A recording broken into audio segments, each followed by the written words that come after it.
India will report third quarter results later today. Bloomberg Intelligence sees Treasury gains boosting earnings. Let's bring in BI Asia Pacific banking analyst Diksha Gera with me here in Singapore. Diksha, what else should we be expecting from the SBI? Yeah, hi, Juliet. So I think the numbers should be positive today. Predominantly, the biggest swing factor is going to be the Treasury income, and I think SBI will see a windfall gain from what happened in the bond deals between October and December.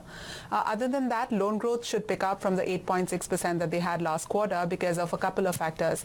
So firstly, they bought portfolios from the NBFCs that were stressed. Secondly, the working capital demand has been picking up. And thirdly, there have also been a lot of the bond market demand that was actually going to come back to the banks. So that is also going to help them boost their loan growth. And margin performance will be better as well, I think.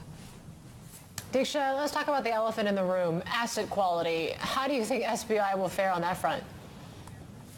Yeah, hi, Yvonne. I think asset quality, overall trends should be better, but don't expect provisions to come down just yet because they've had a couple of resolutions and write-offs which will keep provisions elevated in this quarter and the next one.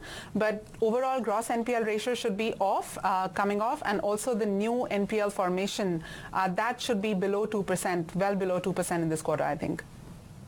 So that takes us to the next sort of concept here, stressed loans and the resolution there. How long might this process take?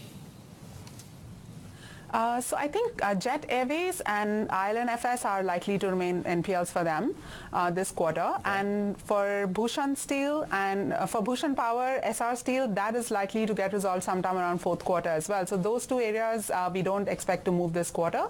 The other bigger factor to look at is the farm loans slippage. So that is the area that we need to watch closely for asset quality this quarter. Any thoughts on SBI then, taking a 15% stake in Jet Airways? Yeah, Ivan, I've always been of the belief that a bank's job is to do banking and not business. And even, if you were to look at what has happened in history, the SDR and the CDRs really haven't moved the needle for banks. So they end up owning those equity stakes and really can't move the needle much. But there are some serious strategic decisions that Jet Airways is likely required to make. And I think SBI will have like a tough task. It's going to be a tricky move from them here on. Yeah, I guess all we can do now is hope that the stock goes up then, right? Diksha, thank you so much. Diksha Gera there, our BI, Bloomberg Intelligence Asia Pacific banking analyst, live for us there out of Singapore. By the way, for our Bloomberg client,